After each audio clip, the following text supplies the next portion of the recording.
Les forces de l'ONU seront-elles redéployées sur le plateau du Golan? Le ministre syrien de la Défense a abordé avec des hauts gradés de l'ONU la possibilité du retour des forces de maintien de la paix sur le plateau du Golan.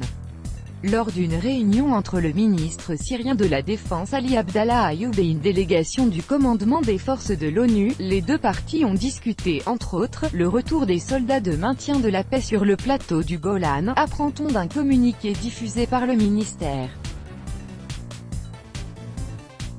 Le ministre syrien de la Défense Ali Abdallah Ayoub a rencontré une délégation de l'ONU de haut niveau composée de commandement des forces de maintien de la paix, y compris le commandant des forces de l'ONU sur le plateau du Golan Francis Vibsanziri, a annoncé le ministère.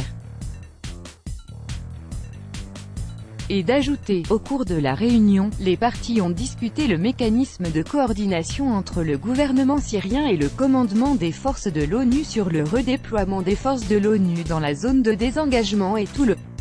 long de la ligne de cessez-le-feu en vertu de l'accord de 1974. Les militaires israéliens se trouvent depuis 1967 sur quelques 1200 km² du plateau du Golan contesté qui appartenait entièrement à la Syrie avant la guerre des 6 jours.